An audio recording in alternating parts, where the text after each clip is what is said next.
में तो काली और नाग रेवे दस लेला इन वास्ते कोई यमुना रे किनारे जावनी नहीं चाहे। तो भगवान देख क्योंकि और डर जो ब्रज मंडल में फैलुड़ो है, इन डर ने मैं दूर कर दूं और ब्रजवासियों का जो भय है ये निकाल दूं, मैं निर्भय कर दूं इनको। तो भगवान लीला करी और भगवान आप रे मित्रा ने कहो कि मित्रों आज आपा गाया चरावा नहीं जावाला, आपा आज एक खेल खेला। बोले काई खेल खेलाला लाला? बोले अपन चलते हैं यमुना जी के किनारे। ग्वालों ने कहा नहीं नहीं कन्हैया यमुना जी के किनारे नहीं जाएंगे, यमुना में भय है। मैया ने कहा कि यमुना के किनारे मत जाना, वहां डर है। तो यमुना में काली देह में कालिया नाग रहता है, इसलिए हम तो यमुना जी के किनारे नहीं चलेंगे। भगवान ने कहा अरे यमुना जी के किनारे नहीं चलोगे, कोई बात नहीं, दूर मैदान है, मैदान में तो चलो वहां खेलेंगे, यमुना जी के किनारे नहीं, मैदान में खेलेंगे। हाँ बोले ठीक, मैदान में खेलने के लिए हम तैयार हैं। श्री दामा था कृष्ण का दोस्त, उसने कहा कि एक रेशम के धागे से बनी हुई मेरे पास गेंद है और कन्हैया ये गेंद लेकर चलते हैं। भगवान ने कहा अच्छा फिर तो काम बन गया, गेंद आपके पास है और चंदन का बल्ला मेरे पास है, चलो गेंद का खेल खेलेंगे। और ग्वालों को साथ में लेकर के भगवान यमुना जी के किनारे मैदान में गए। खेल आरंभ हुआ, खेल में बहुत सारी शर्तें रखी गई। बोले जिनके हाथ से गेंद यमुना में पड़ेगी वो जाकर के लाएगा, ऐडी भगवान शर्त रखी और खेल आरंभ हुआ। लेकिन भगवान कृष्ण ने गेंद को ऐसा दोटा लगाया कि गेंद उछलती हुई यमुना में गिर गई। यमुना में गेंद गिर गई और उसी समय ग्वालों ने कहा कन्हैया आपने तो शर्त रखी थी, आपने तो कहा था कि जिसके हाथ से गेंद पड़ेगी वो लेकर आएगा, अब जाओ। क्योंकि ग्वाल बाल देख क्योंकि कानूडो को यमुना में थोड़ी जावेला, क्योंकि यमुना में तो डर है। बोले कन्हैया अब आपके हाथ से गेंद गिरी है, आप जाओ और गेंद लेकर आओ। भगवान ने कहा बिल्कुल, मैं मेरे वचन पे कायम हूं, मैं वचन का पालन करूंगा, मैं जाऊंगा और गेंद को लेकर आऊंगा। भगवान कृष्ण ने यमुना में कूदने की तैयारी कर दी। ग्वालों ने मना किया। ग्वालों ने कहा कन्हैया यमुना में मत जाओ, हम तो ऐसे मजाक कर रहे थे। अरे गेंद पड़ गई तो कोई बात नहीं, दूसरी ले आएंगे, नई गेंद ले आएंगे। श्री दामा बोला नहीं, नई कैसे गेंद? आपकी थोड़ी गेंद तो मेरी थी, जिसकी गई उसको पता है। गेंद मेरी थी, रेशम के धागे से बनी हुई गेंद, बहुत मुश्किल से बनाई मेरी मैया ने, और मेरी माँ मुझे डांटेगी ना, इसलिए गेंद मेरे को चाहिए। ग्वालों ने कहा अरे श्रीदामा आपको दूसरी गेंद दे देंगे, नहीं बढ़िया हीरा पन्ना जड़ी। अरे बोले मुझे हीरा पन्ना नहीं चाहिए, मुझे वही रेशम वाली गेंद चाहिए। भगवान कृष्ण ने कहा श्रीदामा तू चिंता मत कर, गेंद लेकर आऊंगा मैं कैंसिल नहीं कर रहा हूं, मैं यमुना में जा रहा हूं। और एक यमुना जी के किनारे कदम का पेड़ था, उस पर भगवान चढ़ गए। भगवान ने कहा मित्रों मैं जाऊं और गेंद लेकर आऊं। लेकिन ग्वालों ने कहा अरे कन्हैया मत जाओ, यमुना में कालिया नाग रहता है, हम मैया को क्या जवाब देंगे, कालिया नाग डस लेगा, भय है, यमुना में मत जाओ। बहुत मना की, लेकिन भगवान कृष्ण ने कहा चिंता मत करो, थोड़ी देर प्रतीक्षा करो, मैं अभी आता हूं। और तुरंत भगवान कृष्ण ने कदम के डाल से यमुना के अंदर छलांग लगा दी है। बोलिए कृष्ण कन्हैया लाल की जय हो। और भगवान परमात्मा ने यमुना के अंदर छलांग लगाई और यमुना के अंदर जैसे भगवान गए तो यमुना नदी के अंदर काली देह में नागों की पत्नियां रहती है। और उन्होंने जब कन्हैया को देखा है, छोटे से बालक को यमुना में तैरता हुआ देखा, तो वो आकर के कहने लगी अरे बालक तू कहां से आया है? ऐसा लग रहा है कि किसी ने आपको धक्का मार दिया इसलिए तू अंदर गिर गया है, क्या हुआ, कैसे आया, किस लिए आया? बहुत सारे प्रश्न किए, भगवान ने सारे प्रश्नों का उत्तर दिया। भगवान ने कहा कि मैं गेंद लेने के लिए आया हूँ, मेरी गेंद यमुना में गिर गई। अरे बोले यहाँ तो मेरा पति रहता है कालिया नाग, वो आपको खा जाएगा। भगवान ने कहा बस उससे भी मुलाकात कर लेता हूँ, लगे हाथ दोनों काम हो जाते हैं, कहाँ है उसको उठाओ। तो कालिया नाग आ गया। कालिया नाग आया और भगवान के सामने आकर के भगवान को डसने की तैयारी करने लगा। उसी समय भगवान परमात्मा ने कालिया नाग के फनों के ऊपर चढ़ करके नृत्य करना शुरू कर दिया। और फिर कालिया नाग को भी पता चल गया कि ये तो साक्षात भगवान है। और भगवान ने नाग को नाहक करके उसके फनों पर जब नृत्य किया है तब नाग के फनों से खून टपकने लगा, खून बहने लगा। नाग पत्नियां घबराई, हाथ जोड़ करके प्रार्थना करने लगी प्रभु आप इनको छोड़ दो, बचा दो, हमारा स्वाग उजड़ जाएगा, माफ करो आप। भगवान ने कहा मैं मार नहीं रहा हूं, मैं माफ तो कर दूंगा, लेकिन झुकता भी नहीं है। मैं इतनी देर से इनके फनों पर नृत्य कर रहा हूं, कम से कम झुकना तो चाहिए। नाग ने कहा प्रभु मैं क्यों झुकूं, गलती जिसकी होती है वो झुकता है, मैंने कौन सी गलती की, पहले मेरी गलती बता दो उसके बाद में मैं सिर झुकाऊंगा। बिना गलती मैं कभी सिर झुकाता नहीं, मैंने कौन सी गलती की जो आपके सामने झुक जाऊं मैं। भगवान ने कहा तूने बहुत बड़ी गलती की है। बोले मैंने कौन सी गलती की? भगवान ने कहा तूने सारी यमुना को प्रदूषित कर दिया, यमुना को जहरीली बना दिया, इतना जहर उगला तूने कि सारी यमुना का जल अपवित्र हो गया, दूषित हो गया, जहरीला हो गया। क्या ये गलती नहीं है? कालिया नाग ने कहा प्रभु बिल्कुल नहीं है। क्यों? क्योंकि जहर मैंने भले ही उगला हो, लेकिन इसमें दोष मेरा नहीं, दोष आपका है। भगवान ने कहा मेरा कैसे दोष? कालिया नाग ने कहा प्रभु एक बात बताओ, सृष्टि को बनाने वाला कौन है? भगवान ने कहा मैं हूं। बोले सृष्टि किसके हिसाब से चलती है? बोले मेरे हिसाब से चलती है। कालिया नाग ने कहा प्रभु सृष्टि के अंदर जीवों को किसने बनाया? भगवान ने कहा मैंने बनाया। बोले जीवों में सांपों को किसने बनाया? भगवान ने कहा मैंने बनाया। बोले सांपों में जहर किसने दिया? भगवान ने कहा यह भी काम मेरा है, मैंने दिया। बोले सांपों को क्रोधी किसने बनाया? भगवान ने कहा मैंने बनाया। तब कालिया नाग ने कहा प्रभु सब कुछ आपने किया तो फिर दोष मुझे क्यों दे रहे हो? आप अगर जहर न देते और क्रोधी स्वभाव न बनाते तो मैं जहर उगलता नहीं और यमुना प्रदूषित होती नहीं। काम तो आप ही का है प्रभु, सब कुछ हो रहा है वो आपकी कृपा से हो रहा है, आप जो चाहते हो रहा है, तो फिर आप मुझे क्यों दोषी ठहरा रहे हो? भगवान ने कहा वो तो बात ठीक है, लेकिन अब आपको यहाँ से जाना पड़ेगा, मेरी बात आपको माननी पड़ेगी। यमुना में अब आप नहीं रह सकते, मेरा कहना मानो और रमणीक द्वीप में आप चले जाओ। बोले वहां तो वो गरुड़ रहता है, मुझे मार देगा, मैं बाहर जा नहीं सकता। अरे बोले गरुड़ आपका कुछ नहीं बिगाड़ेगा, क्योंकि आपके फनों पर मैंने नृत्य किया है, तो मेरे चरण चिन्ह आपके सिर पर बन गए हैं, इसलिए जब गरुड़ आए तब सिर झुकाना, और आपके सिर पर मेरे जब चरण चिन्ह दिखेंगे तब गरुड़ समझ जाएगा कि इस पर भगवान की कृपा है। और जिसके मस्तक पर मेरे चरण चिन्ह होते हो और या फिर जिसका मस्तक मेरे चरणों में होता हो, उसका भला काल भी बाल बाका नहीं कर सकता है। इसलिए तुम जाओ निडर होकर के। और रमणीक द्वीप में कालिया नाग को भेज दिया। भगवान ने नाग को नाथा, हालांकि नाग नाथने की कथा भी बहुत बड़ी है, आप सब लोग जानते ही हैं, मैंने केवल स्पर्श किया है। और इस प्रकार से ये नाग लीला बताई और भगवान ने नाग को नाथा। फिर भगवान परमात्मा ने यमुना जी के किनारे 2 बार अग्नि जलाई और आग लगा करके भगवान परमात्मा ने ब्रजवासियों की रक्षा की। फिर उस दावा अग्नि का भगवान ने पान किया। उस दावा अग्नि के अंदर भगवान परमात्मा ने पेड़ पौधों को जलाया, घास फूस जो था यमुना जी के किनारे उसको जला करके भस्म किया, क्योंकि घास था जहरीला, पेड़ पौधे भी जहरीले थे, तो फल लगते वो जहरीले, और गाय घास खाती तो मर जाती। इसलिए भगवान परमात्मा ने इस विष को नष्ट करने के लिए आग लगाई, ब्रजवासियों की भगवान ने रक्षा की, दावा अग्नि का भगवान ने पान किया। और उसके बाद में भगवान एक लीला करते हैं, और ये लीला भी बहुत अद्भुत लीला है भगवान की। वो लीला है चीर हरण की लीला। यमुना जी के तट पर भगवान परमात्मा ने गोपियों के वस्त्रों का हरण किया। ब्रज की गोपियां वो यमुना जी के किनारे स्नान करती थी, तो भगवान ने उनके कपड़े चुरा लिए। अच्छा एक बात है, आप लोग बैठा और कई लोग विचार करता बेला कि भाई भगवान एडो काम क्यों करियो, भगवान गोपियों का कपड़ा क्यों चुराया? और तो अधर्मरो काम है। लेकिन कथा बहुत प्यारी है, छोटी सी कथा है, छोटा सा प्रसंग है, लेकिन बड़ा अद्भुत है। हुआ यूं कि ब्रज मंडल की जो गोपियां हैं ये सब हेमंत ऋतु के अंदर यमुना में स्नान करती थी। ऐसा इनका नियम था, सुबह 4 बजे उठ करके यमुना में जाती और स्नान करती थी। पर स्नान तो करती, इनकी जो नहाने की विधि थी वो गलत थी। निर्वस्त्र होकर के यमुना में स्नान करती थी। एक दिन की बात, कृष्ण भगवान गोपियों से मिले और भगवान ने कहा गोपियों आप स्नान करते हो यमुना के अंदर, लेकिन आपके नहाने की जो विधि है, जो तरीका है, ये बिल्कुल सही नहीं है, गलत है।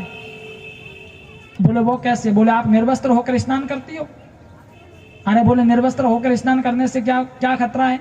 सुबह 4 बजे वहां कौन आता है? अंधेरा रहता है, हम तो अंधेरे में नहाती है। लेकिन भगवान ने कहा वो सब ठीक है, निर्वस्त्र होकर स्नान करने से 2 प्रकार का पाप लगता है, एक लौकिक अपराध है, एक धार्मिक अपराध है। 2 प्रकार के अपराध हैं। लौकिक अपराध तो यह है कि आप निर्वस्त्र होकर स्नान करो और कोई मनचला पुरुष आए और आपके कपड़ों को लेकर के भाग जाए, तो फिर आप बाहर कैसे निकलोगी, पहनोगी क्या? और धार्मिक अपराध यह है कि जल के अंदर जल के देव निवास करते हैं, वरुण देव, और निर्वस्त्र होकर स्नान करते हैं तो वरुण देवता का अपमान होता है। इसलिए गोपियों तुम्हारी जो नहाने की विधि है ना, ये सही नहीं है। लेकिन वे गोपियां वे कद मानन वाली, वे क्यों रे कानूड़ा आयो बड़ो पंचायतीकरण वालों, ज्ञान देवन वालों, बड़ियों पंडित क्या मंडे ज्ञान तो मैं तो सुबह 4 बजे यूं स्नावा, कौन आवे बैठे? कोई को नहीं आवे, आराम हो स्नान करा में। गणेश समझे गोपिया को नहीं मानी, भगवान ने देखा ऐसे मानेंगी नहीं, लीला करनी पड़ेगी। और भगवान परमात्मा ने क्या किया, जैसे ही गोपिया स्नान करने के लिए यमुना जी के तट पर गई, सवेरा था, सुबह की 4 बजे अंधेरा था, और उसी समय भगवान परमात्मा भी गोपियों के पीछे पीछे चल पड़े। गोपियों ने अपने वस्त्र उतारे, यमुना में प्रवेश किया। भगवान परमात्मा ने वस्त्र उठाए और कदम की डाल पेड़ पर चढ़ गए। कदम के पेड़ पर वो सारे वस्त्र लटका दिए और खुद बैठ गए कदम के पेड़ पर। गोपियां नहाती रही। जब सवेरा होने लगा, एक ने कहा बाहर निकलो, टाइम हो गया। जैसे ही बाहर निकलने लगी तो देखे तो कपड़े नहीं है। एक ने कहा अरे कपड़ा कटे। अरे बोला अट्ठी तो रख किया। बोले कपड़ा कौन है भाई, पहना गई। अट्ठी उठी देखियो कपड़ा दिखा कौन। एक गोपी की नजर पड़ी सामने, देखियो कदमरा पेट में कपड़ा लट गए। इतने एक ने ध्यान पड़ी, ओहो कानूडो कदमरा पेट में बैठा है और तो कपड़ा चुरान लायो है। आवाज लगी कन्हैया, ओ कन्हैया। कन्हैया ने कहा बोलो क्या बात है। अरे बोले आपने हमारे कपड़े क्यों चुराए। भगवान ने कहा कौन से कपड़े। बोले वो कदम के पेड़ पर लटक रहे हैं ना, ये हमारे कपड़े हैं, क्यों चुरा लिया आपने। भगवान ने कहा कौन से कपड़े, क्या बात करते हो। अरे बोले ये कपड़े है ना, लटक रहे ना। भगवान ने कहा ये कोई कपड़े हैं, ये रंग बिरंगे हमारे कदम के फूल है। अरे बोले कानूडा बहुत हो गया, अब तू कपड़ा दे दे, लेट हो रही हूँ, सवेरा हो रहा है, कोई और आ जाएगा, कपड़े दे। भगवान ने कहा आपको कपड़े चाहिए तो एक एक गोपी जल से बाहर निकलो और अपने अपने कपड़े पहन करके चली आओ। गोपियों ने कहा हम बाहर निकलने के लायक ही नहीं है, बाहर निकलने के लायक होती तो हम आपसे प्रार्थना क्यों करते। कपड़े दे दो नहीं तो फिर ठीक नहीं रहेगा। भगवान ने कहा ठीक है फिर ले लो, आपको कपड़े चाहिए आके ले जाओ। धमकी दे रही, कोई कपड़े नहीं। आपको कपड़े पहनने हैं तो पहन लो, मुझे कोई मतलब नहीं, मैं कोई आपका नौकर नहीं जो आप तक कपड़ा पहुंचाऊं। एक एक अब गोपियां आपस में बातें करने लगी। एक गोपी उसने कहा अरे देखो ये तो कन्हैया है, इनके सामने क्या छुपाना, ये भगवान है, इनके सामने कपड़े पहने तो क्या फर्क पड़े, बिल्कुल नहीं पहना तो कहीं फर्क पड़े है, चलो भाई बाहर निकलो। एक एक गोपी जल से बाहर आई, कपड़े पहन करके चली गई। चीर हरण की कथा तो यहाँ समाप्त हो जाती है, लेकिन एक प्रश्न छोड़ करके जाती है कि कृष्ण धर्म के संस्थापक हैं, धर्म की स्थापना करने वाले हैं भगवान कृष्ण। तो धर्म की स्थापना करने वाला अगर ऐसा काम करेगा तो दुनिया उससे क्या सीख लेगी। इसलिए भगवान ने यह कदम क्यों उठाया, भगवान ने क्यों गोपियों के वस्त्र चुराए। आदरणीय सुखदेव स्वामी कहते हैं कि परीक्षित सबसे पहले तो यह समझना पड़ेगा कि यह जो कथा है ये लौकिक नहीं अलौकिक है। अगर यह प्रसंग लौकिक होता तो आदरणीय सुखदेव स्वामी जैसे वक्ता कहते नहीं और परीक्षित जैसे श्रोता सुनते नहीं। इसलिए कथा लौकिक नहीं अलौकिक है। क्यों, इसका कारण है, बात यह है कि देखो भगवान परमात्मा ने कपड़े चुराए तो वो भगवान है। तुलसीदास जी कहते भगवान को कोई दोष नहीं। समर्थ कहूं मैं दोष गोसाई, रवि पावक पूंजन की नहीं। मैं भगवान को समर्थ मानता हूं क्योंकि उसमें कोई दोष नहीं है। तो भगवान दोषी नहीं है क्योंकि वो भगवान है। दूसरी बात, भगवान हुए तो क्या वह मानव बनकर आए हैं, मनुष्य बनकर आए हैं ना, इसलिए मानवीय गुणों के अनुसार जीना चाहिए। तो भगवान ने ऐसा काम क्यों किया, बोले भगवान मानव है लेकिन फिर भी भगवान को दोष नहीं है। दोष क्यों नहीं, क्योंकि जिस समय भगवान परमात्मा ने गोपियों के कपड़े चुराए उस समय भगवान की उम्र थी केवल और केवल 5 वर्ष। और 5 वर्ष के बालक के मन में काम की भावना नहीं होती है, इसलिए भगवान को कोई दोष नहीं है। और अगली बात, वो कृष्ण है और कृष्ण है ईश्वर। और गोपी क्या है, गोपी कोई स्त्री नहीं। संतों ने मंथन किया, चिंतन किया और संतों ने कहा कि गोपी है भाव का नाम, गोपी है जीव का नाम। गोपी कौन, बोले गोपी जीव है। और कृष्ण क्या है, बोले कृष्ण ईश्वर है। तो कपड़े, बोले कपड़ा कोई लहंगा फरिया कोई चुंदड़िया थोड़ी है। अच्छा तो फिर क्या है, बोले कपड़े हैं अज्ञान, अविद्या, अंधकार। तो कृष्ण रूपी ईश्वर ने जीव रूपी गोपी के अज्ञान रूपी कपड़ों का हरण किया है, न कि किसी के लहंगे फरियों चुंदड़ियों को चुराया है। भगवान ने जीव का अज्ञान दूर किया। जीव और शिव के बीच में अज्ञान रूपी अंधकार जब आ जाता है तो जीव शिव से मिल नहीं पाता है। पचे वो जीव ब्रह्म मिल नहीं सके क्योंकि अज्ञान आ जावे बीच में, और कोई अज्ञान ने हटा देवे तो दर्शन हो जाते हैं, जीव शिव से मिल जाता है। जिन प्रकार अपने बीच में अगर अटे कोई काले रंग रो एक पर्दो लगा दे तो नहीं मैं आपने देख पाऊला ना आप मने देख पाऊला, क्योंकि ये पर्दा आ गया ना बीच में। उसी प्रकार जीव और शिव के बीच में भी अज्ञान रूपी अंधकार का काला पर्दा आ चुका है, लेकिन कोई तीसरा आदमी आके उसको दूर करें, उसको हटाएं तो दर्शन हो जाते हैं। उसी प्रकार भगवान ने अज्ञान रूपी अंधकार को दूर किया और जीव को शिव से मिलाने का काम किया। जीव ब्रह्म से कैसे जुड़े ये भगवान ने किया। अज्ञान को भगवान ने दूर किया और फिर भगवान ने रास लीला की अनुमति दी, क्योंकि जब तक अज्ञान होता है तब तक रास नहीं होता है। और इसके बाद में भगवान ने गोपियों के साथ रास किया था। यानी गोपियां जीव की प्रतीक हैं और भगवान ने जैसे तैसे करके जीव को ब्रह्म से जोड़ने का भगवान ने काम किया। शरद पूर्णिमा की रात्रि आई और भगवान ने बांसुरी बजाई और इतनी प्यारी भगवान ने मुरली बजाई कि मुरली की टेर को सुनकर के जीव जंतु पशु पक्षी कीट पतंग गाय ग्वाल गोपियां सब के सब दौड़ करके भगवान के पास में आ गए। गोपियां अपने सुध बुध भूल गई, अपना काम धंधा भूल गई, काम काज छोड़ करके आ गई। एक गोपी घर में भोजन बना रही थी, उधर भगवान कृष्ण ने बांसुरी बजाई तो चूल्हे में दहनी तो चाहिए थी लकड़ी, लेकिन बेलन दे दी क्योंकि सुध बुध खो गई। एक गोपी दाल रे मैंने शक्कर नाक दी, हीरो बनावती हीरा रे मैंने लूण नाक दियो, सब गड़बड़ हो रहा है। जो जिस काम में थी बस उस काम को वहीं छोड़ करके भगवान की ओर दौड़ पड़ी, क्योंकि गोपियों को ऐसा लगता था कि ये कन्हैया बांसुरी में हमें पुकार रहा है। प्रत्येक गोपी को ऐसा लग रहा था कि हमारा नाम पुकार रहा है, व्यक्तिगत तौर पर हमें बुला रहा है। तो सब के सब अपना अपना काम छोड़ करके भगवान के पास आ गए। और केवल गोपियां आई इतना नहीं साहब, पशु पक्षी जीव जंतु भी आ गए, गायें दौड़कर आ गई और कृष्ण को घेर करके खड़ी हो गई। ऐसी बांसुरी निधि वन में भगवान कृष्ण ने बजाई, वृंदावन के अंदर के सब मंत्र मुग्ध हो गए। सब के सब काम काज छोड़कर भगवान के पास आ गए। गायें आ गई, गायें भगवान को घेर कर खड़ी है। भगवान को देख कर भगवान बांसुरी बजा रहे हैं तो गायें बस एकदम मुग्ध होकर के सुन रही है बांसुरी को। और जैसे ही बांसुरी को बंद कर दे तो उसी समय गायें देखती है कन्हैया क्या कर दिया, फिर बजाओ। और इतनी प्यारी बांसुरी, कितने गजब की बांसुरी भगवान ने बजाई। सूरदास जी महाराज लिखते हैं कि बंसी जोर की बजाई रे नंद लाला, बड़ी प्यारी मुरली बजाई साहब। वो बंशी जोर की बजाई रे नंद लाला, वो मुरली जोर की बजाई रे नंद लाला, नंद लाला रे गोपाल लाला, नंद लाला रे गोपाल लाला।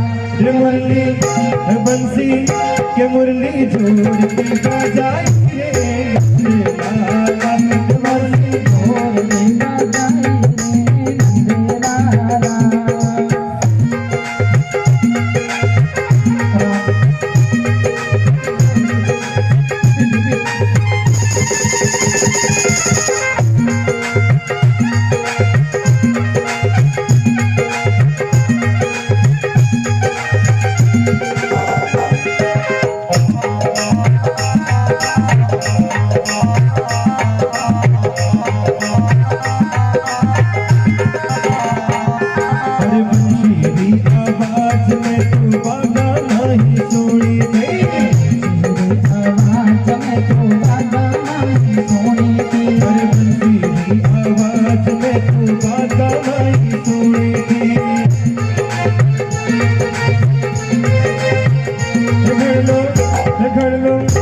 गजरो घूमती छोड़ाई रे नंद लाला, गजरो घूमती छोड़ाई रे नंद लाला, लाला रे गोपाल लाला।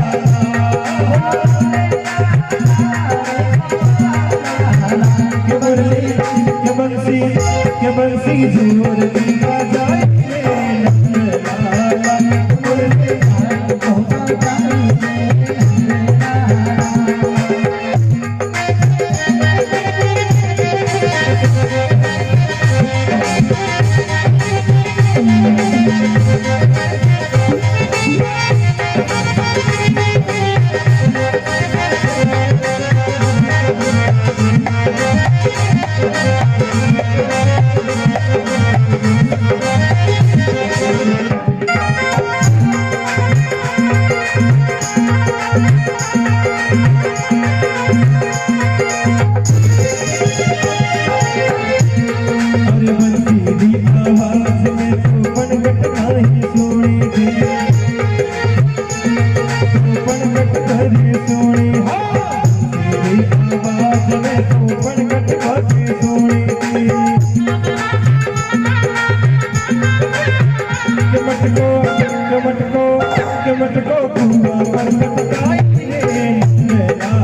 के बछड़ो चूक भी छोड़ाई रे नंदलाला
बंसी जोर की बजाई रे नंद लाला। करे करे करे बाकी भजन में बच्चे एक थोड़ा टाइम लगे। तो भगवान परमात्मा ने बड़ी प्यारी मुरली बजाई और इतनी सुंदर बांसुरी बजाई कि बांसुरी की टेर को सुन करके गोपियां अपना काम धंधा छोड़कर भगवान के पास आ गई। सबके सब भगवान को घेर करके खड़ी हो गई। जब आई तब भगवान ने कहा, आओ गोपियों, आपका स्वागत है। बड़ी प्रसन्न हुई कि भगवान मानो स्वागत कर लिया है।